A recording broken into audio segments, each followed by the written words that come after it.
찬양으로 아주 자주 부르는 시편이죠. 내 영혼아 여호와를 송축하라. 내 속에 있는 것들아 다 그의 거룩한 이름을 송축하라. 이거 짧지만 아마 예배 때 아주 틈만 나면 자주 부르던 찬양으로 기억을 합니다. 그런데 이 찬양의 앞부분이나 끝부분을 알고 있을지는 몰라도 이 중심에 있는 다른 내용들을 우리 파악하고 아시는 분은 그렇게 많이 없을 거라 생각합니다.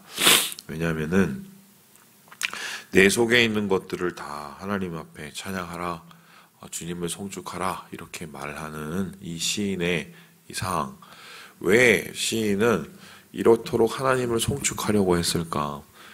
속에 있는 모든 것을 다해서 하나님을 찬양하려고 했을까? 질문을 했었을 때 뭔가 자신의 인생 가운데 중요한 경험을 했기 때문이다. 그 중요한 경험은 구원의 경험인데요. 자, 그렇다면 시인은 무엇으로부터 어떻게 어떤 방식으로 구원을 얻었을까? 여기에 대해서 우리가 좀 살펴볼 수 있는 힌트들이 몇 개가 있는데요. 우리 함께 4절의 말씀을 같이 한번 읽어보도록 하겠습니다. 시작. 내 생명을 파멸해서 속량하시고 인자와 긍휼로 관을 씌우시며. 이 시를 이제 다윗의 시라고 이야기하고 있습니다. 다윗이 직접 지은 시일 가능성도 있고 다윗을 생각하면서 지은 시일 수도 있지만 어쨌든 저쨌든 이 시를 쓴 사람은, 이 시를 부른 사람들은 분명한 위기에 처했던 사람들입니다. 그런데 그 위기는 어떤 위기였느냐? 여기 4절에 보면 생명을 파멸해서 속량시키셨다라고 합니다.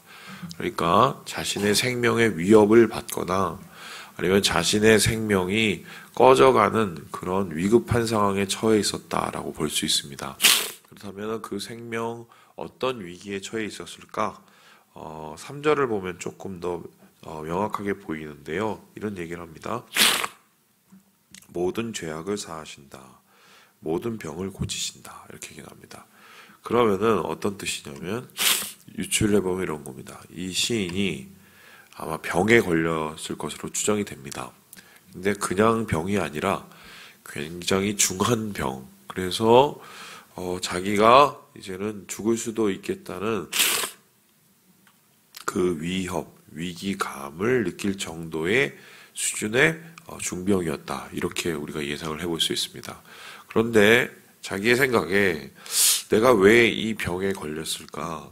내가 왜 이러한 죽음 앞에 설 수밖에 없었을까를 고민하니까 죄악이 이제 생각되고 떠올랐던 것 같아요. 그러면 이제 이런 건데 어떤 죄로 인하여서 몸에 질병이 와서 그 질병이 중해져서 이제 죽을 수밖에 없는 그러한 생명의 끝에 지금 처한 그런 위기였다. 이렇게 생각이 되는데요. 중요한 것은 그러한 생명의 위협 앞에서 파멸될 수밖에 없는 인생이 어떠한 순간, 어떠한 상황에 도달했었을 때 구원을 받게 되었다는 것입니다. 그래서 하나님께서 어떻게 하셨는가? 여기에서 5절에 이렇게 얘기를 하고 있는데요. 우리 같이 한번 5절의 말씀을 같이 한번 읽어보도록 하겠습니다. 시작. 좋은 것으로 내 소원을 만족하게 하사 내 청춘을 독수리같이 새롭게 하시는도다. 좋은 것으로 내 소원을 만족해 하셨다. 하나님께서 뭔가 그의 몸에 생기를 주셨다는 것이고 내 청춘을 독수리같이 새롭게 하셨다. 이제 활기를 하나님께서 부어 넣어 주셔서 독수리같이 이제 마치 새롭게 이제 태어날 수 있도록 해주셨다.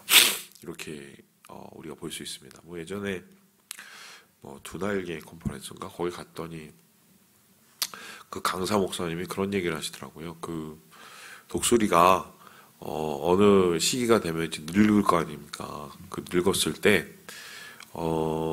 황골 탈퇴를 하는 순간이 온대요.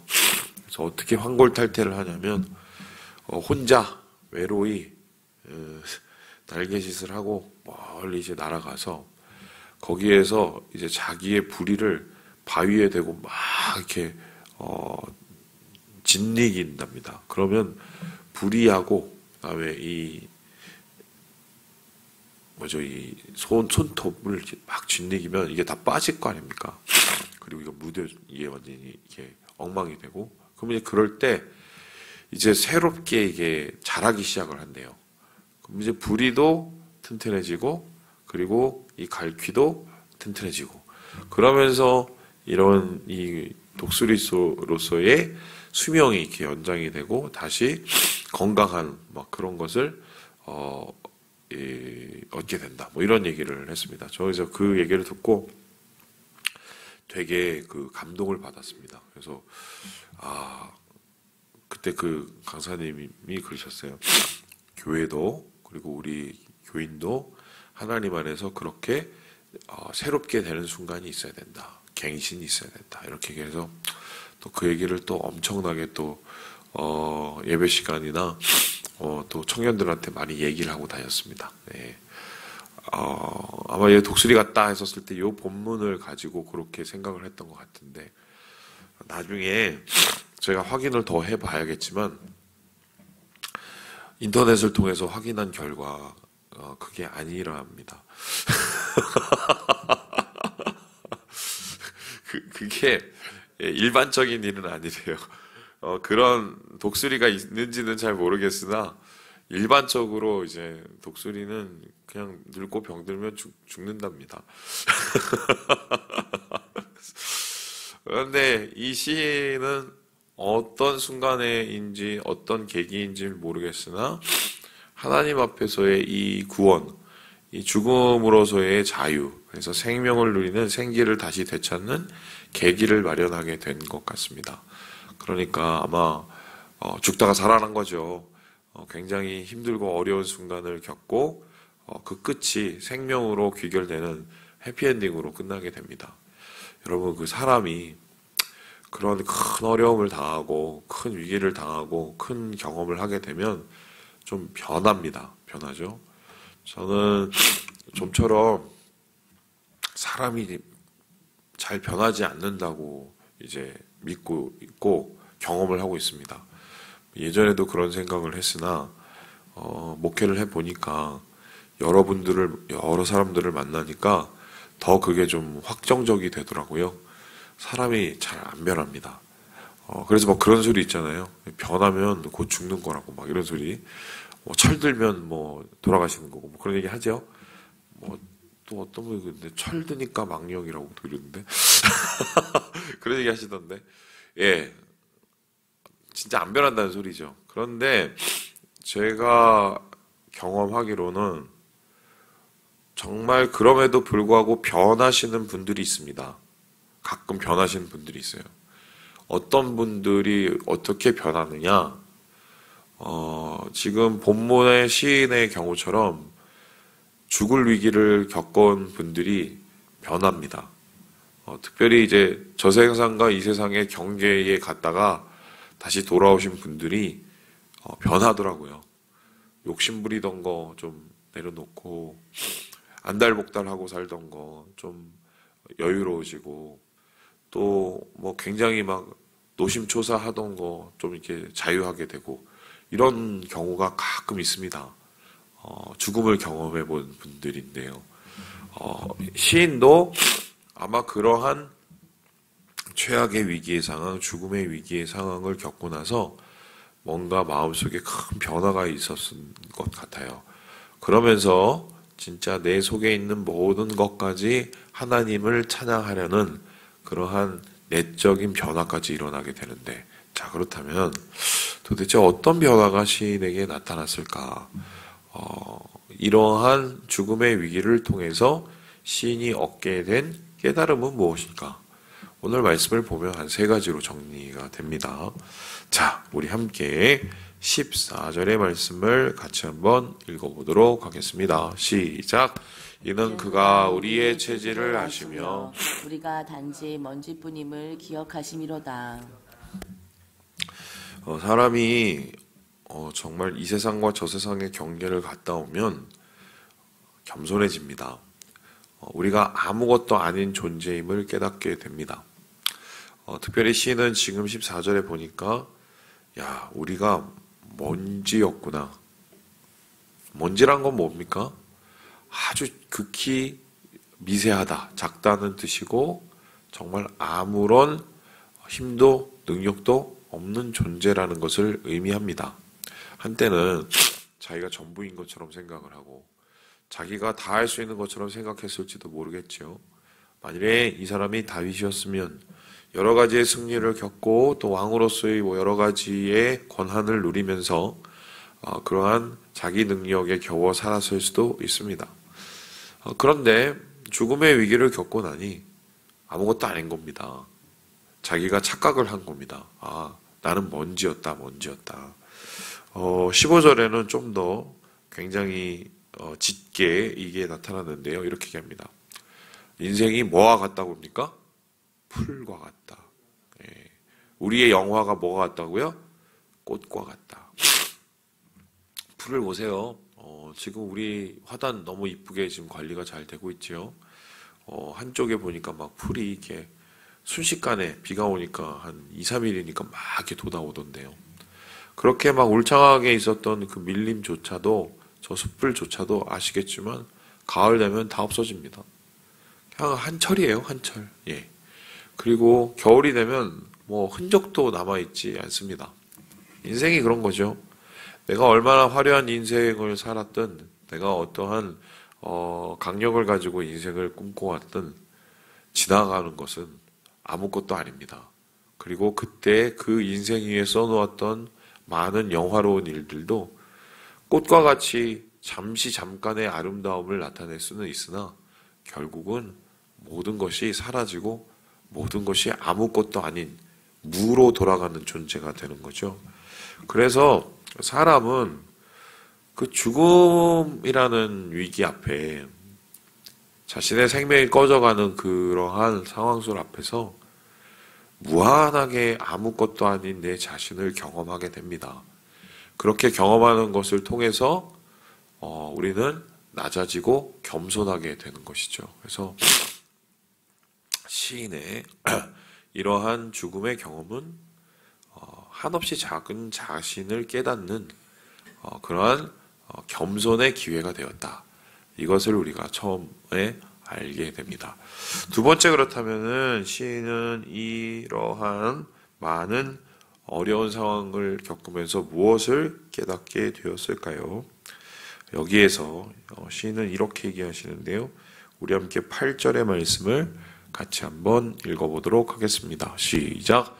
여호와는 긍휼이 많으시고 은혜로우시며 노하기를 더디하시고 인자하심이 풍부하시도다. 자기 자신이 참 아무것도 아님을 깨달을 뿐만 아니라 두 번째는 하나님이 어떠한 분이신가를 깨닫게 됩니다. 하나님을 가리켜 시인이 뭐라고 얘기하냐면 긍휼이 많으시다, 은혜로우시다, 아이고 정말 하나님은 인자하심이 넘치시는구나, 이렇게 얘기를 하고 있습니다. 긍휼, 은혜, 인자, 이것은 어떠한 이야기입니까?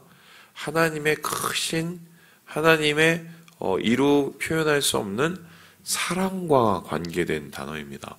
하나님께서 우리를 사랑하실 때 그 사랑은 우리의 모든 죄보다 훨씬 더 큽니다. 하나님께서 우리를 아끼시되 그 아끼신 긍휼은 우리의 모든 한계와 우리의 모든 허물보다 더 크십니다.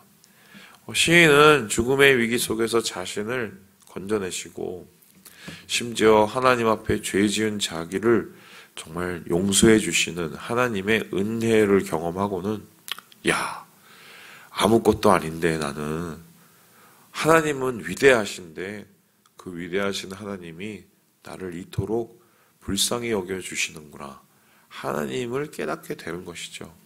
여러분, 우리가 찬양을 할 수 있는 이유는 바로 그것입니다.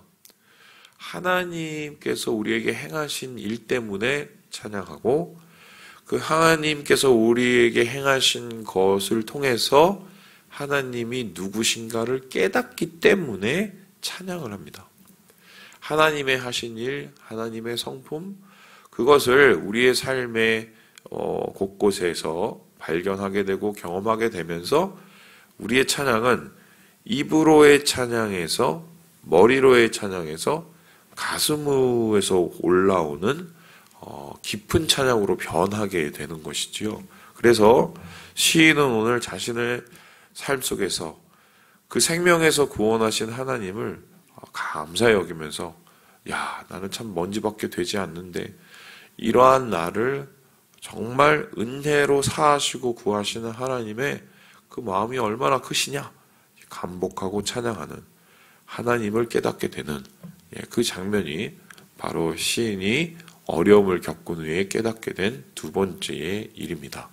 그리고는 시인은 오늘 이 이야기를 자기에게서 끝나지 않고 발전시키게 되는 건데요. 우리 함께 마지막 절 22절을 읽고 마무리해 보도록 하겠습니다. 시작. 여호와의 지으심을 받고 그가 다스리시는 모든 것에 있는 너희여 여호와를 송축하라. 내 영혼아 여호와를 송축하라. 그러니까 죽다가 살아났잖아요. 아이고 나 아무것도 아니네. 아이고 하나님이 구해주셨네. 감사하네. 이것을 깨닫게 돼요. 그러면 나를 깨닫고 하나님을 깨달은 이 시인은 궁극적으로 삶 속에서 무엇을 깨닫게 될까요? 나의 삶은 하나님이 주관하신다를 깨닫게 됩니다. 내가 아무리 막 깝치고 내가 아무리 막 난리를 쳐도 그것은 정말 하나님의 다스림 앞에 아무것도 아님을 깨닫게 되면서 야, 나의 삶은 하나님의 손 위에 있구나. 내가 그래서 하나님의 그 다스림 속에서 매일매일을 살아가야 되는구나. 내 삶의 주관자가 되시고 내 삶의 주인 되신 하나님을 경험하면서 자신이 기쁨으로 모든 것을 다해서 하나님을 찬양하고 거기에서 끝나는 것이 아니라 주위에 있는 모든 사람들에게 그 하나님을 찬양하고 하나님을 경외하고 인정해 드리자고 지금 시인이 이야기하면서 이 모든 고백이 이제 맞춰지게 되는 거죠. 인생은 결국 그런 겁니다. 왜 예배를 드리는가? 그냥 주일날에 버릇이 돼갖고 안 드리면 좀 깨름직하고 이에 뭐가 낀 것 같아서 예배 드리시는 분도 있습니다. 그런데 그런 예배는 우리의 영혼을 만족하게 하고 우리의 영혼을 새롭게 할 수가 없습니다. 진짜 예배를 드리는 분, 진짜 마음을 다해서 하나님을 찾으시는 분들은 오늘 시인처럼 삶 속에서 뭔가 하나님이 행하신 일을 경험한 사람들이죠. 그것 속에서 주님의 크심을 알고 나의 작음을 깨닫고 또 하나님의 다스림 앞에 나의 마음을 올려드리는 그러한 지극히 작은 자, 지극히 하나님 앞에 겸손한 자가 그리고 지극히 하나님 앞에 감사하는 자가 하나님께 예배하게 된다. 자기의 모든 것을 다해서 끝으로 이런 얘기를 하고 마치고 싶은데 아이고 목사님 그러니까 그런 죽을 위기를 한번 겪어야 되네요. 그래야 하나님을 좀 깊이 깨닫고 하나님을 찬양하고 그래야 또 막 신앙도 깊어지고 그런 거네요.